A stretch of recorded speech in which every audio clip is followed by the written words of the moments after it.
Hey everybody, how's it going? Zain here with Andrew Hussey from Welsh Ryan Arena in Evanston, Illinois. Indiana basketball just lost their fifth conference game of the season, 68-55 against the Northwestern Wildcats tonight.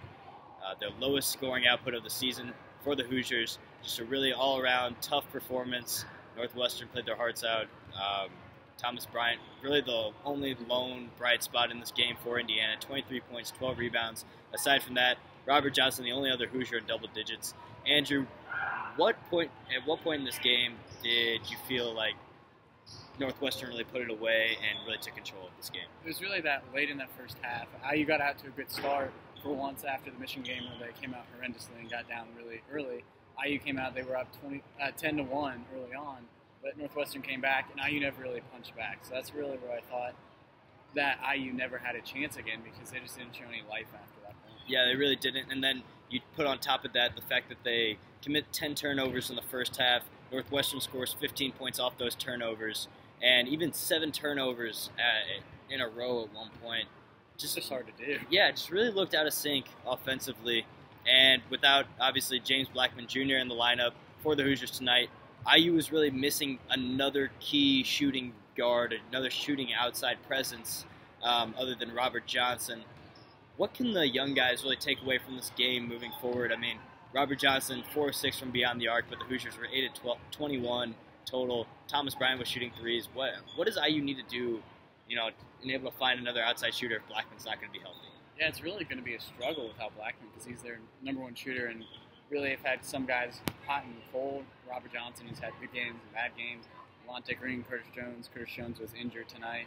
We didn't see too much of him, but really without Blackman, I don't really know where the Hoosiers get their offense other than from Bryant.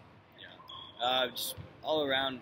We talked about the turnovers, and then also at the free throw line, Indiana was 13 of 22, so they left a lot of points there. But it's really tough for them to execute without James Blackman Jr., like we talked about, and then even just that limits them even more, because with Blackman out, OG out, those are 2 guys at the top of the scouting report that, obviously those are 2 main guys that you look at, and now they're not even in there, so it really just enables the other team to really key in on other players for IU.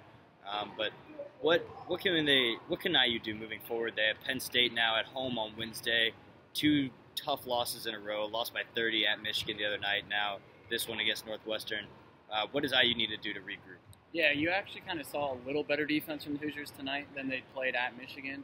It can't get much worse than what they did against Michigan, but they kind of shut Northwestern down, and it wasn't a blowout per se because IU kind of cut it to 12 at one point in the second half and could have gotten better if they got a few more stops. So, it wasn't just they got run off the court. It was just their offense was just missing a lot of shots. So I think moving forward against Penn State, you just got to come out there and kind of forget about what happened these past 2 games and get back.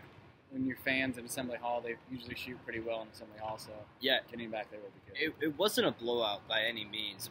IU had the potential to break through this entire game, and I think myself personally, I was just waiting for that one time, that one run that they really needed to get back into it. They started the game on a 10-1 run, and then just absolutely outplayed for the rest of the way. So it's really, I think this week for IU is a soul-searching type week. Blackman out against Northwestern and really out the entire second half against Michigan. So we'll see if they can get back to form.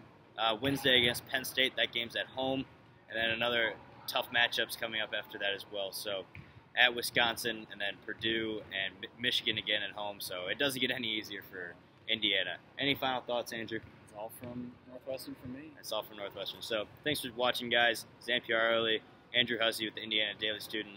We'll catch you next time.